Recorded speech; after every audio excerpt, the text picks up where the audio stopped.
So welcome everyone. Today we have a special guest from just down the road. Lora Baiocco from the Westmount Public Library is going to be giving the talk today, and I'll let Jennifer introduce her in a moment. But before we do that, I have a couple housekeeping notes and a moment where I want to focus our attention on where we're gathered. Once again, you can hear me in the back now. I want to take a moment to think about here. This place that we're welcoming our guests to is situated on land that has long served as a place of meeting and exchange amongst Indigenous peoples, including the Haudenosaunee and the Anishinaabe nations. And it's really worthwhile to take a moment at all of our events to think about the tradition that we're joining in meeting and exchanging ideas. So we recognize those nations as the traditional stewards of the lands and waters on which our building stands today. And we're delighted to be able to continue that exchange and that meeting in person and online. I do have a room camera, which I'll turn on just to give those in the Zoom a brief glimpse of who's here in the room. So a big welcome. And thank you for joining us on this place so steeped in tradition and ideas. With that, I will pass the podium to my colleague, Jennifer Garland, who's the head of Rare Books and Special Collections, interim for the moment, and delighted to have her here. She's going to introduce our speaker and give us a little bit of a comment about our postcard collection here.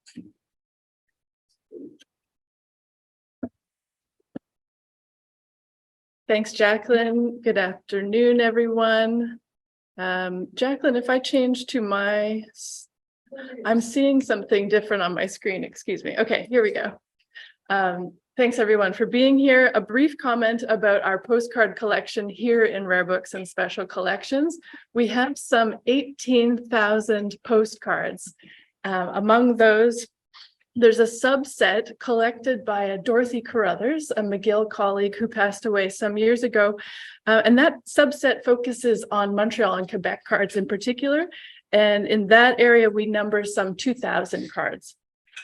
The collection, these 18,000 cards, is organized thanks to many staff over the years, some of whom are in the room today, and a very special volunteer who's watching from home today. Hi, Raymond. We're thinking of you every time we access our postcard collection. This collection is used in teaching and outreach, and it is a lot of fun.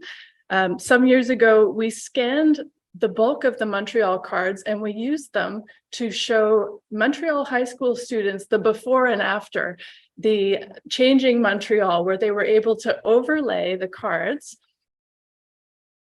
They were able to overlay the cards of the historic view with Google Maps. Here's Windsor Station. And that was a really fun exercise. We did that a couple of times to give students the chance to work on their computer skills and to connect the physical with the digital. That was a treat, but I think we're really in for a treat today. It's a pleasure to introduce a colleague, a friend, Lora Baiocco. We met at grad school at McGill probably 15 years ago, and I believe this is the first time we've collaborated on an event, so it's wonderful. Lora is the online services and archives librarian at the Westmount Public Library.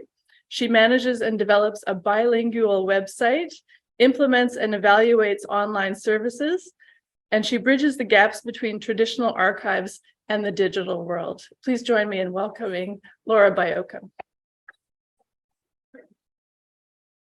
Thank you, Jennifer, and thank you, Jacqueline. It's a real pleasure to be here.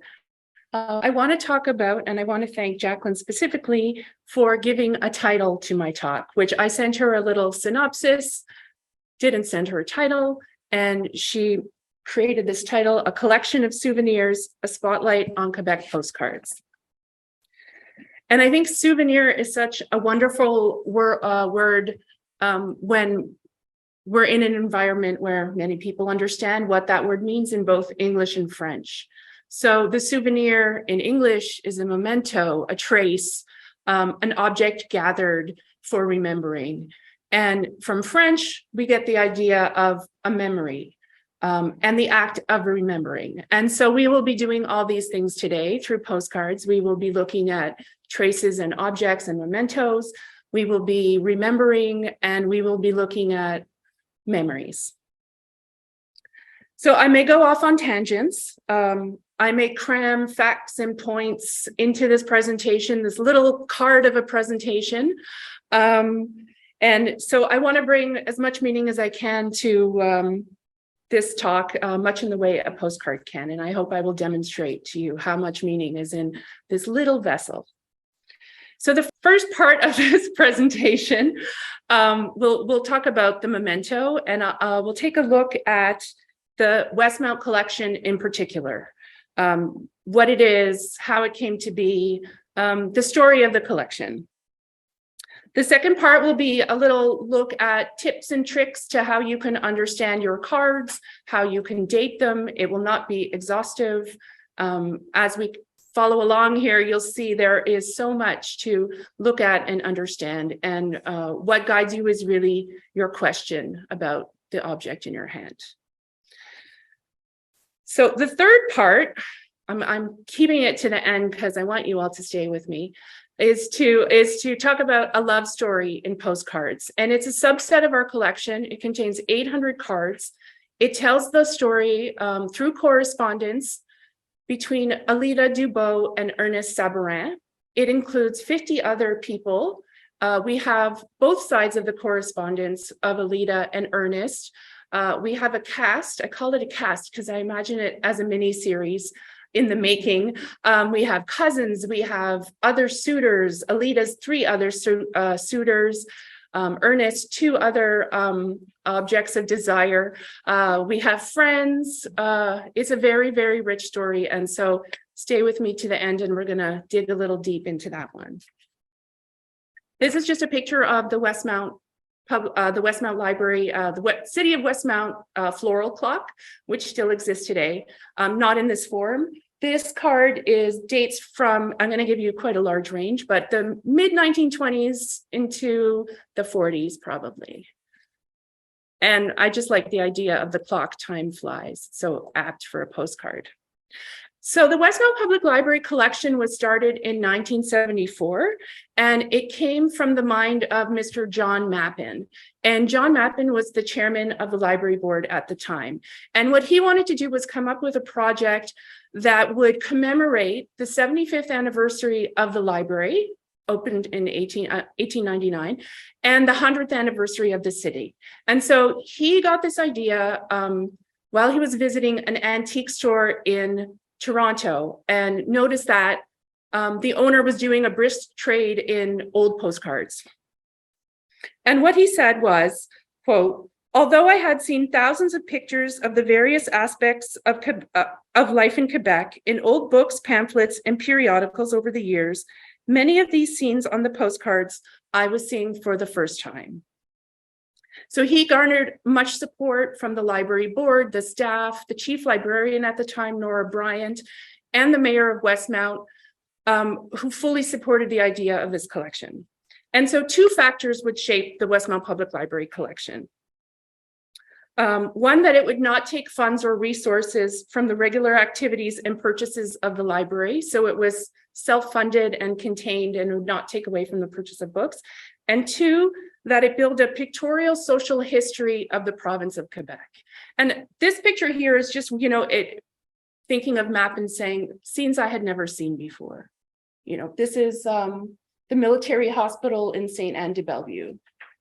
It's a magical view of a moment in time. 1937.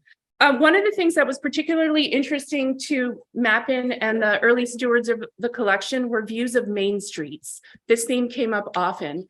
And, we can think about, I'll just drop a little fact in here that keep in the back of your mind that by and large pictures of this quality didn't appear in newspapers until the 30s. And the golden era of postcards was 1903, 1904 to 1918. So in my mind, it really became a sort of slow Twitter, slow Instagram of ways to share images of important places and events. So this early street scene, for instance, would record buildings, modes of transportations, fashions long gone by. This is Val d'Or in the late 20s.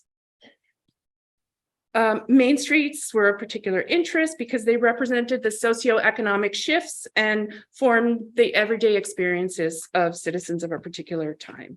There are some Main Street, for those on site, there are some Main Street views in the display case.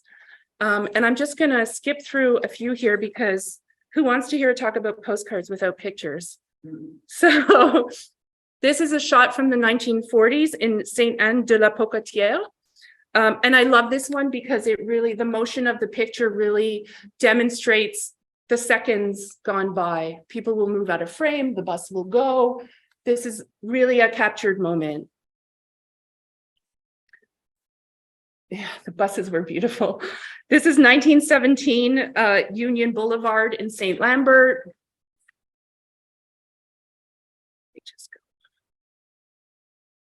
This is 1906, Beauceville, Main Street. And so another aspect of the collection that's particularly interesting are the photo postcards. And here we have real photographs, often unique photographs of people either in studios, often outdoors. And many of these tell another story. So here's the Knowlton Conference. I don't know what that is, but Knowlton Historical Society, call me. I tried to find out it. But these are definitely, you know, real people in a real place at a real time and a captured moment. Here's Cora in 1906. And even those cards that were mass produced and widely distributed tell a story of people in a place and time. I have a particular interest in the restaurants and the dining room cards.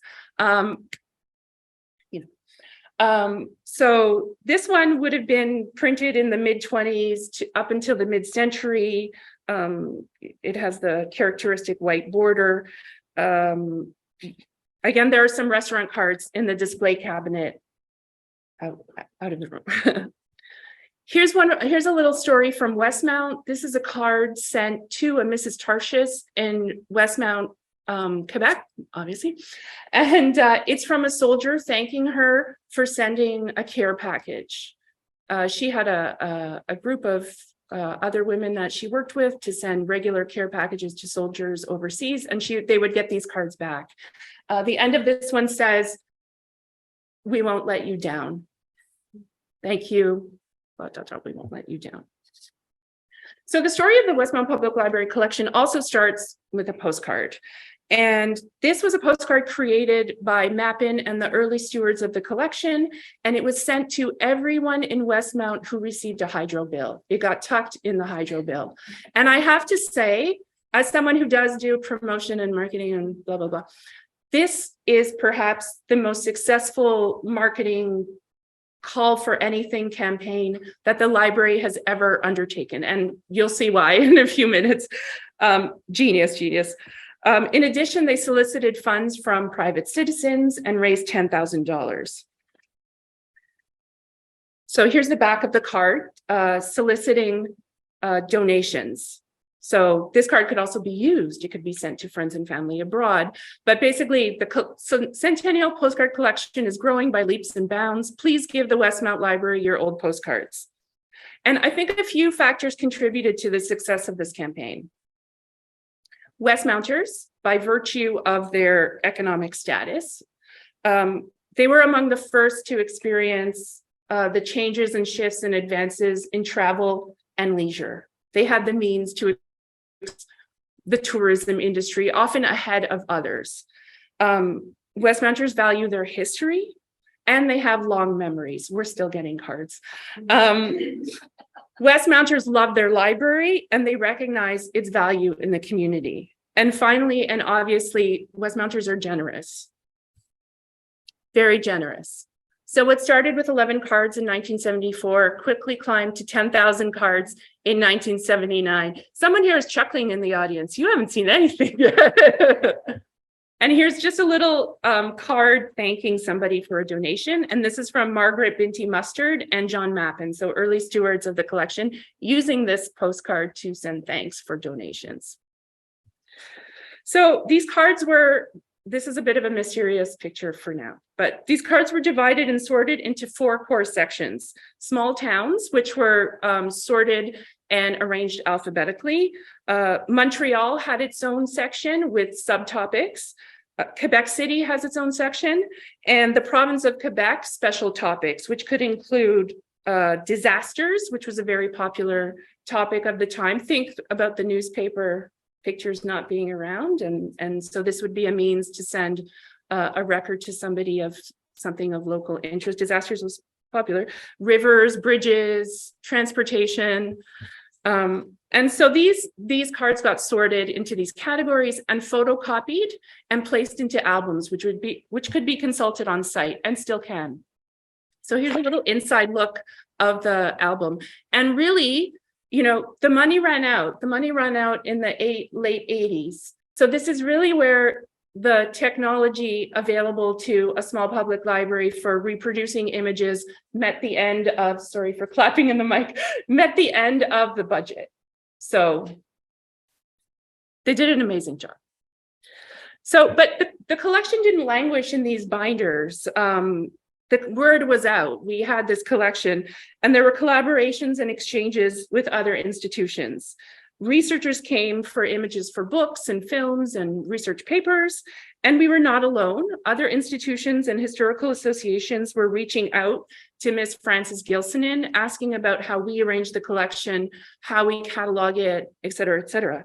And I just dropped this in there because it came from the Postcard Administrative Papers Archive, but it shows an early collaboration about postcards between the Westmount Public Library and McGill University, where Ms. Gilsonin refers someone from the Historical Association in Calgary to Miss Carol Marley at the Rare Books Department at McGill. It's kind of fun. So now is to laugh, 40,000. So where we stand today, we have 40,000 cards. So which means another 27,000 came in after the core collection was established.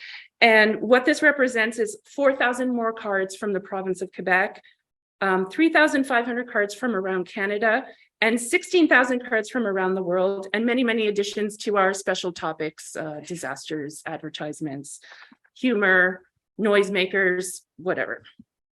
40,000, generosity. This is like extreme generosity. So the richness of this collection cannot be underestimated. It's really only limited by the questions a researcher can ask. So in line with Mappin's early goals, we have a social history of Quebec, a pictorial social history of Quebec, you know, and we would never claim it to be complete, but it is quite extensive. We also have in this collection physical traces of the history of printing, tourism, the postal service, leisure spanning over a century. It's extremely rich. We have representations of moments of crisis, war, disasters, etc. And we have messages from real people in the city of Westmount, and from people in their worlds, their friends and families abroad. So with technology having advanced a little bit since the late 80s, we did set out to scan parts of the collection, and obviously our first batch was our Westmount cards.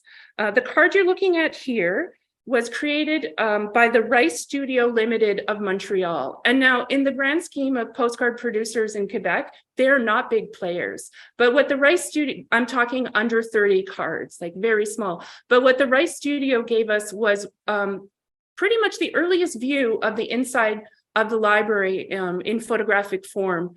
So we're looking here at the children's room, which was built in 1911.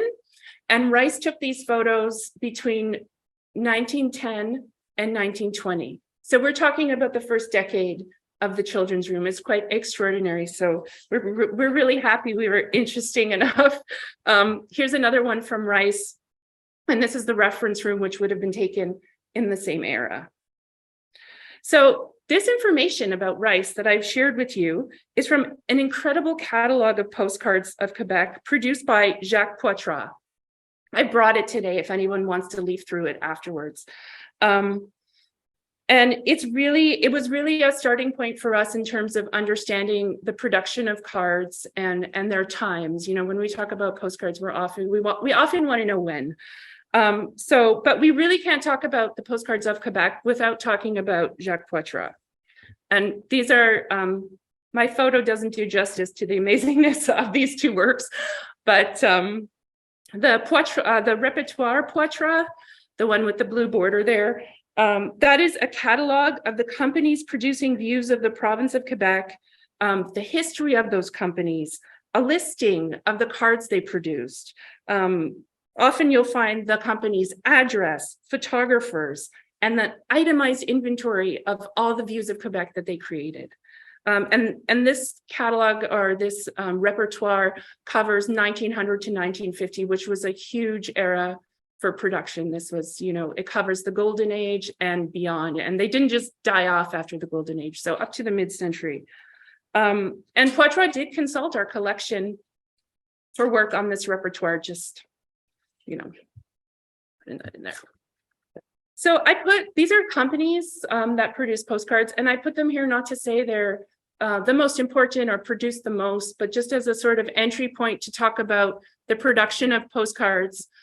So we did have local studios, we had local photographers, there are names in Quebec photography and postcards that are local, but it was a huge industry and it was international. And so many companies from abroad, England, Scotland, even Ireland, and the US would send employees either to photograph or to purchase images from studios that already existed. And they would print these cards and export them back to Canada, or sometimes set up their own offices.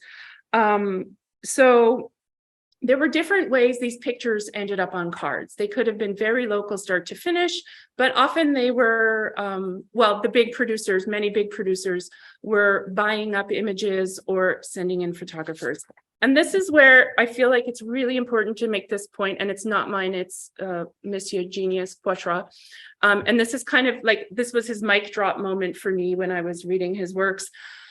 But so I think it's a very important point, and it's a point that comes up, it's a point of representation, and we've seen it throughout the century come up in documentary film and also any form of mass communication. So I want to get this right. So many of the large British companies and American companies would come to Quebec to buy images from larger studios or send their photographers to photograph points of interest. I said this already.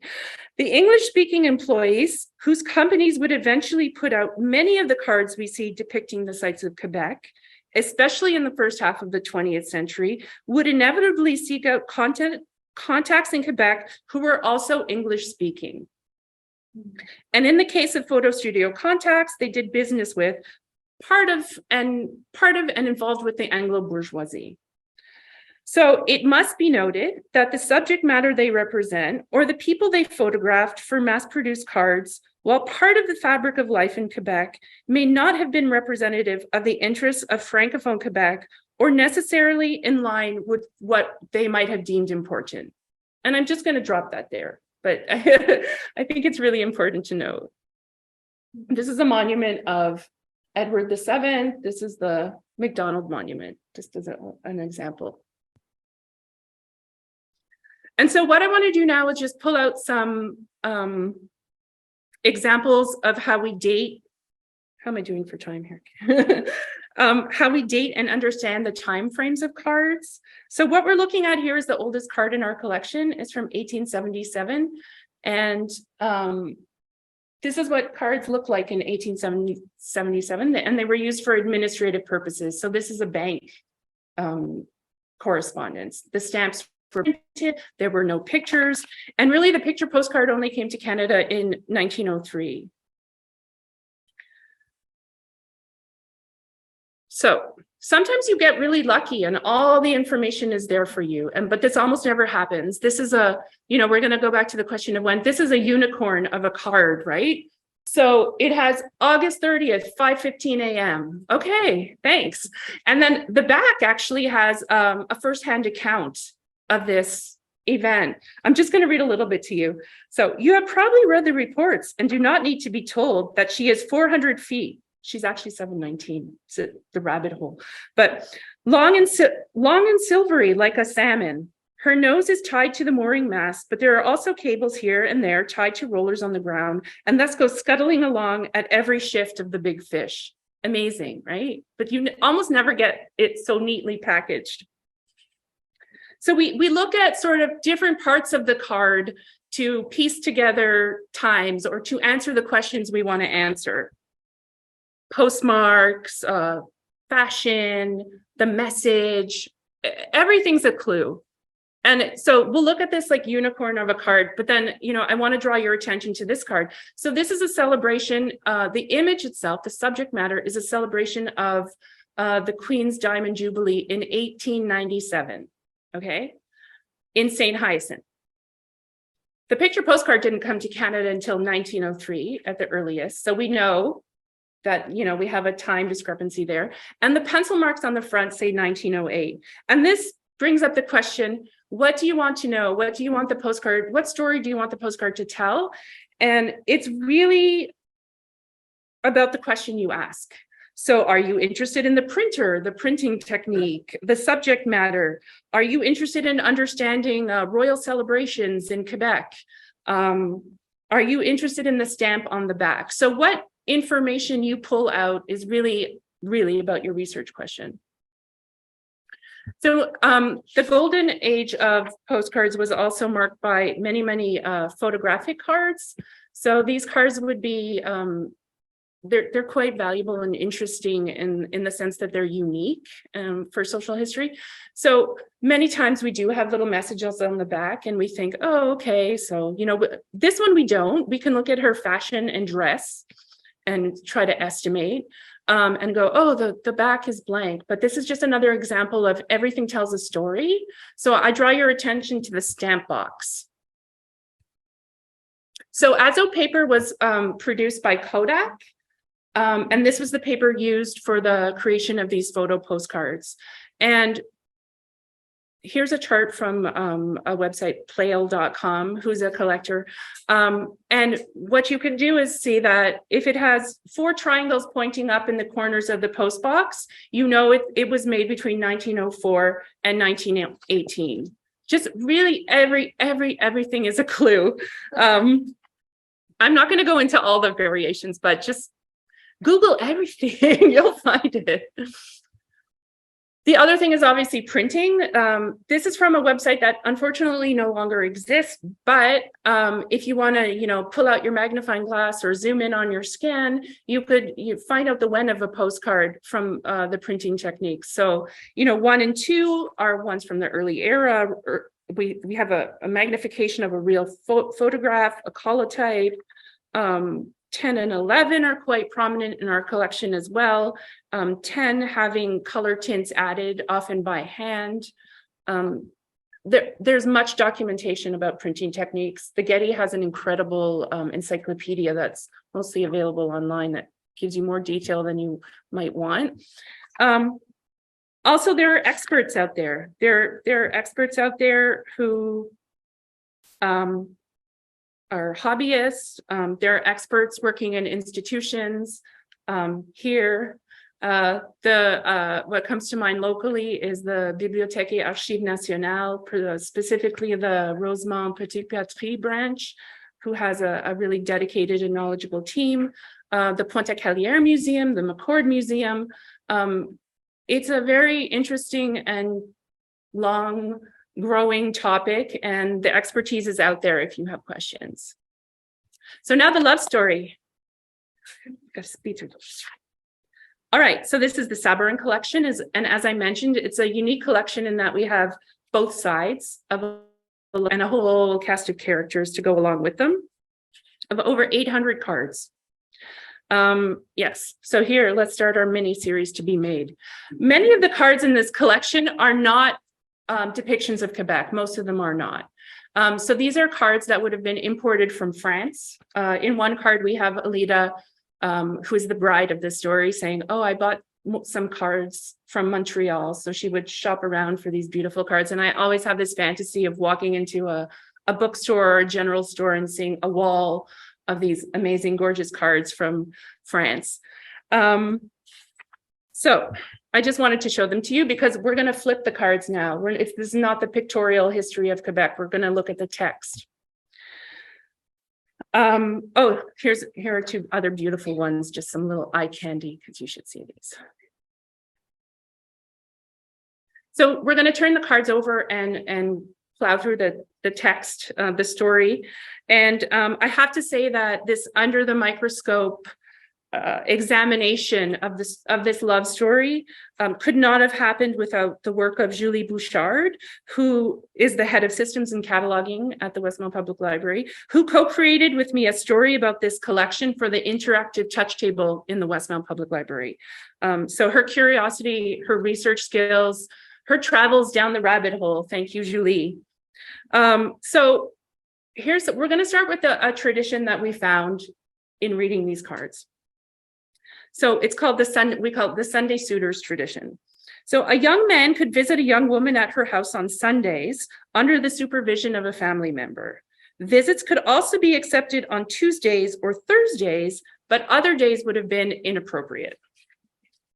A young woman could be visited by many suitors on different days until she made her choice. And postcards played a special role in this tradition as visits had to be requested and accepted in time for a visit. This is a letter from Henriette, Alita's friend, just depicting the tradition. So we're going to take from the text. So this is Deliska, Alita's friend, saying, I heard you had a new suitor Sunday. Well, if it isn't nice to have 3 of them. And don't despair, Mr. Alfred will come visit you again Sunday, and I think you will receive an invitation afterwards. What do you think? These were written in French, so these are translations. Julie transcribed all the text, which you'll see was a monumental work. You can get this sense of translation from the Hey Girl. That was my translation. But it said, hello, Fee. So I translated it to Hey Girl. Hey girl, are you going out on Sunday? This is Ernest to Alita. This is our couple. Let me know by card on Friday because I might not be in the village on Saturday. I have something very interesting to tell you. No kidding. Accept this card while you wait for me to ... Oh la la, it will take some time to guess. Goodbye, your friend who ... These ellipses are his. This is not romantic Mad Libs we're doing here. Like, this is him. So here we see again the Sunday tradition. We see that the possibility that cards may have been posted as well as passed by hand in the village. And we see Ernest's playful writing style. And then we have Alita to Ernest, who had a more formal style. And she says, if you only knew how difficult the word delay is to digest, you would never again offer me a taste. Return to me quickly. You have a way of expressing your affection that couldn't be nicer, and this happy recipient thanks you. So Ernest was consumed in his affection for Alita and quickly dropped his other love interests when she arrived on the scene. And I just want to, we've read it already, but the oh la la was something he peppered all over his cards. So sort of sometimes used where words failed him, or maybe he was thinking something he shouldn't be writing. And other times just to highlight the particular romance of an image like this one. And he chose images that expressed the clarity of his love and intentions for Alita, even when his writing did not. It's the moment to applaud Julie again for transcribing all it. Yeah, we'll take a little moment there. Okay. So understanding of the time also came, and this story also came from research about customs of the time. And one such custom was the St. Catherine's Day on November 25th. And so at the time of the Savarin postcards, young women were enthusiastically looking forward, some young women, to getting married. And for those who, unlike Alita, did not have suitors, the social pressure could be enormous. If a young woman wasn't married by her 25th birthday, she was considered to be an old maid. On November 25th, the St. Catherine celebration was an event especially for the unmarried. The luckiest could maybe meet a future husband, and the unluckiest might be stigmatized or teased. This card from 1906 is from Alita to her friend Henriette, and she laments that this will be the first year that the St. Catherine celebrations will not take place. In other cards between friends and female cousins, St. Catherine is used as a shorthand, often humorously by Alida, who was in a position to laugh because she had 3 men chasing her. So it wasn't, she didn't have that sort of sense of anxiety, but it was used as a shorthand and sort of a joke about spinsterism. So there are various traditions surrounding the St. Catherine tradition, St. Catherine's Day. I think what's left now is candy, Halloween candies for those of us who grew up in Quebec, that taffy. The passing of postcards on this day between unmarried women was one of them, and we see that here. And that's a tradition from France. There's also a tradition of the donning of a bonnet, a particular fancy hat, and a parade. That is also from France, where it's also a celebration of the millinery. It was also a celebration of the millinery industry. But anyways, we get to see these customs that, in 1906, the celebrations were over, but it still became, it still had a deep cultural meaning.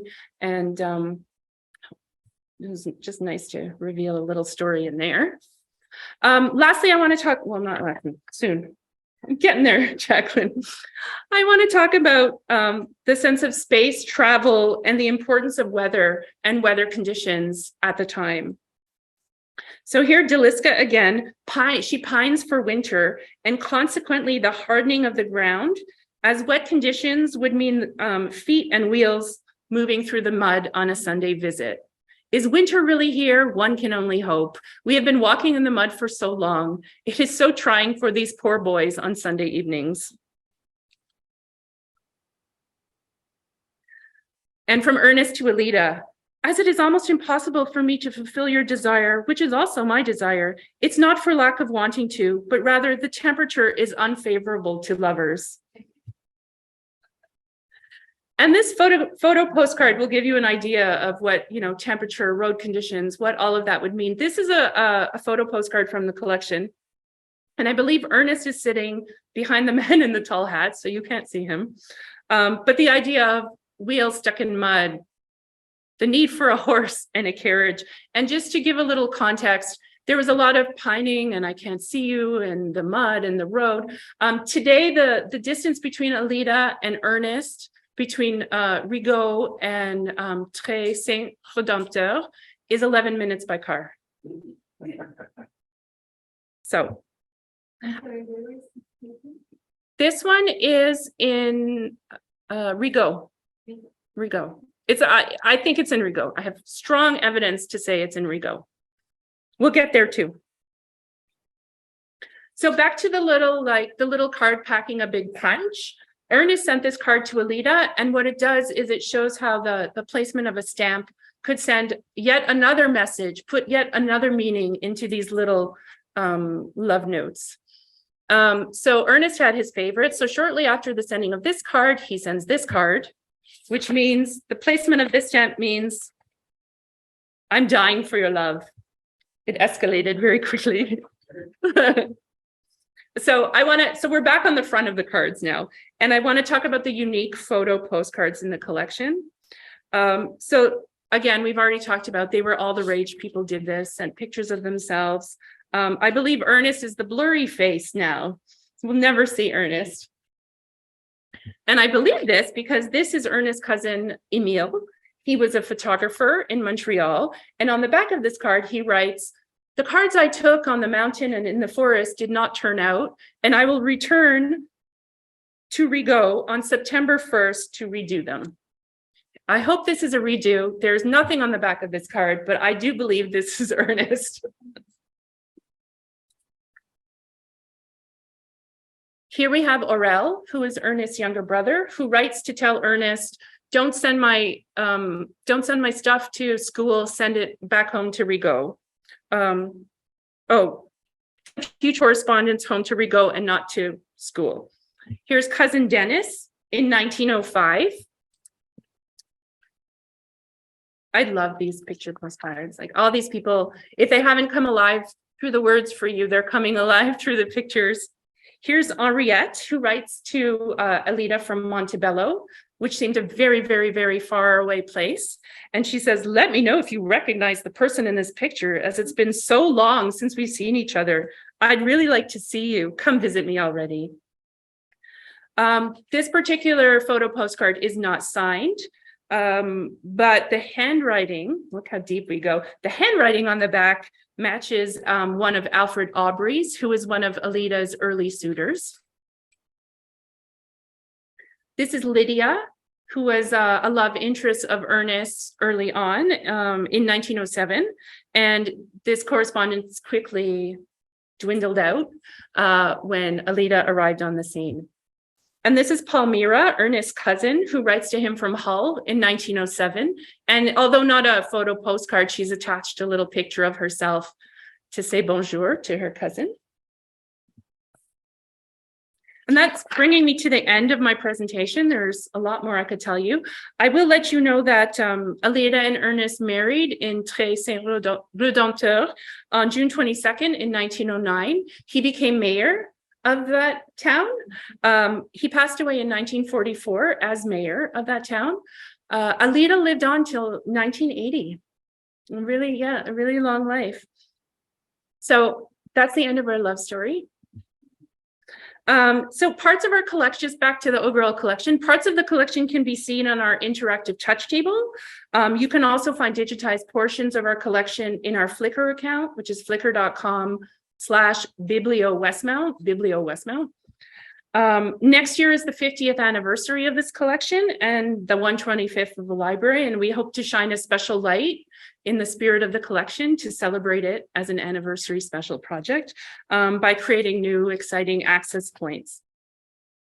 So there's a little special thanks to a lot of people who are involved with this project and this presentation. And there you are too, McGill. Students, volunteers, everyone, so many people, and obviously the citizens of Westmount. And that's it. I'll take some questions.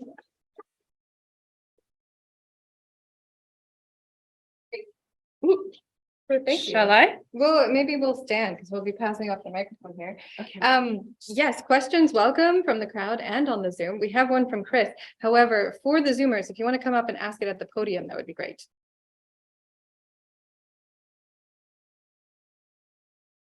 You don't have to be on camera if you don't want to. I don't want to be on camera. I don't want to be on camera.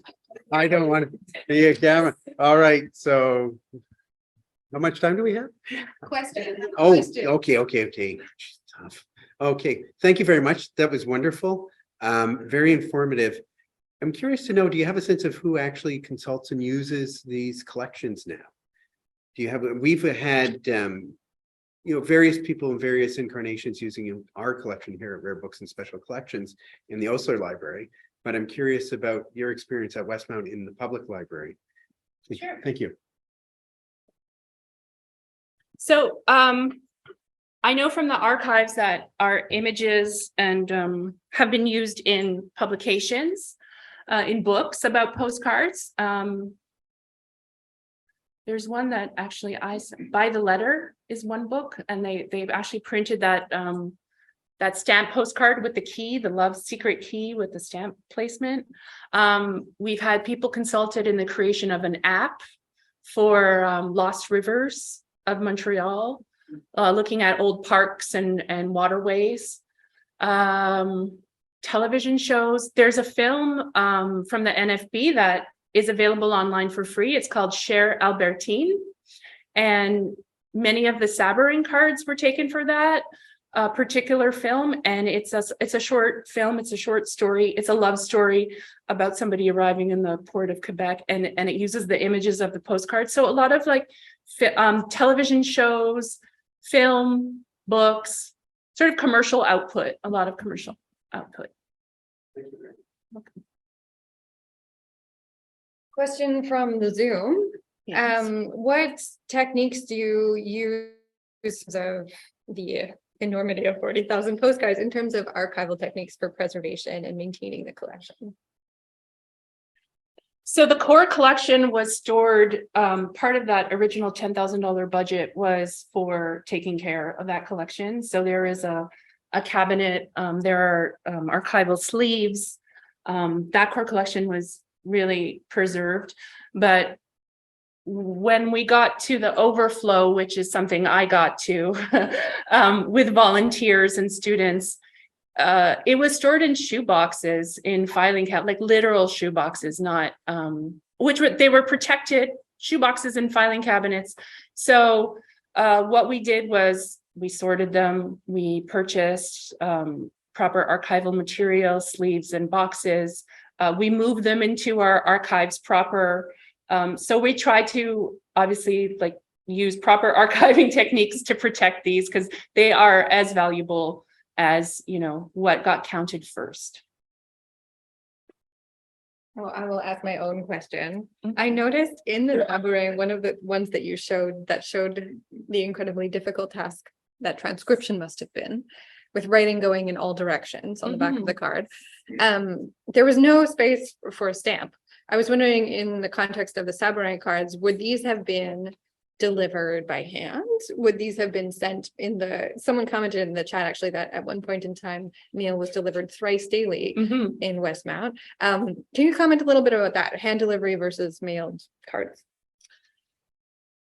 That thrice daily delivery, I didn't mention it, but it really forms the, you know, the Twitter of the slow Twitter of the time.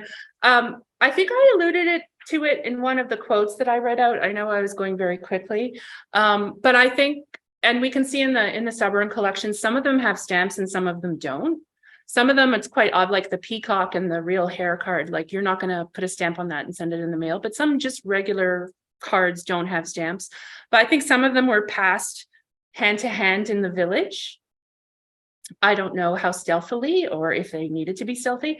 So yes, some were sent by post and some were definitely delivered by hand. And they were really like vehicles for sending these messages and arranging meetings with suitors and friends.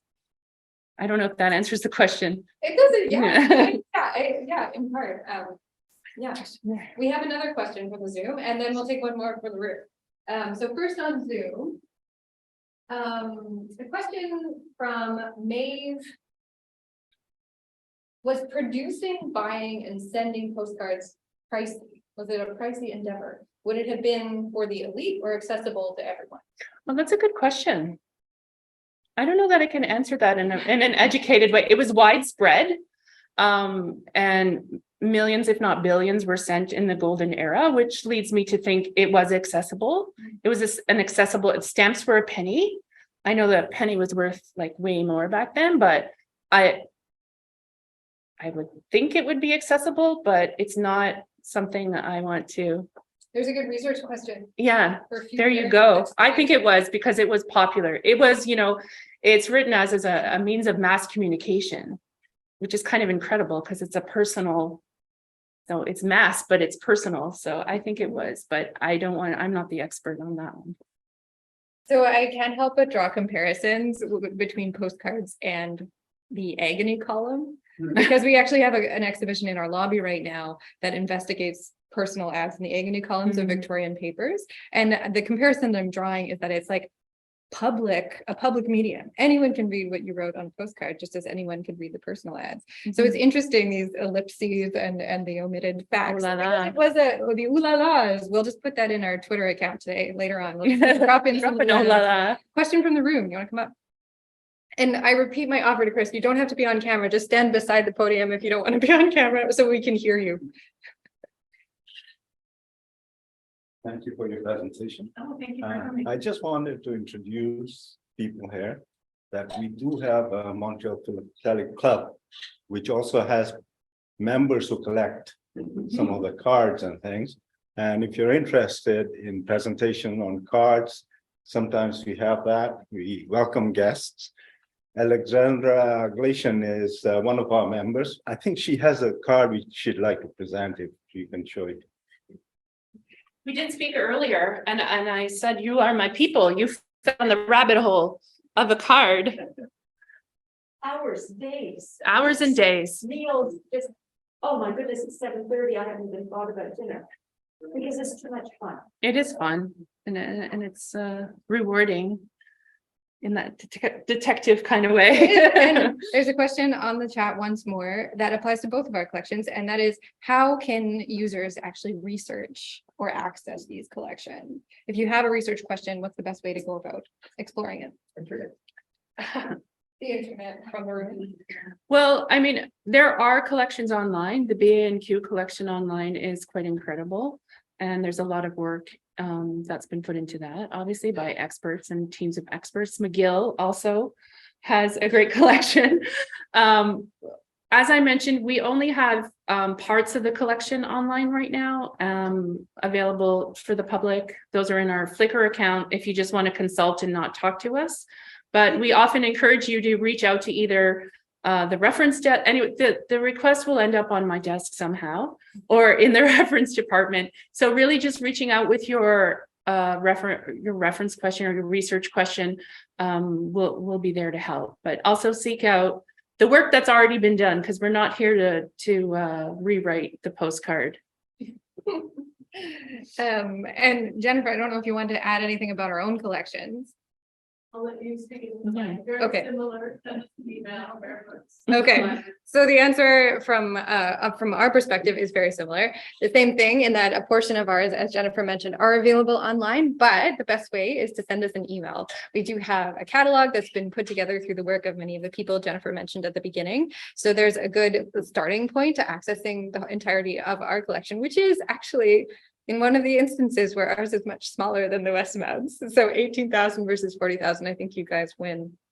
One more question from the room. It's not a competition. One more question here. Yeah. Announcement. An announcement? Yes. Well, we'll save that.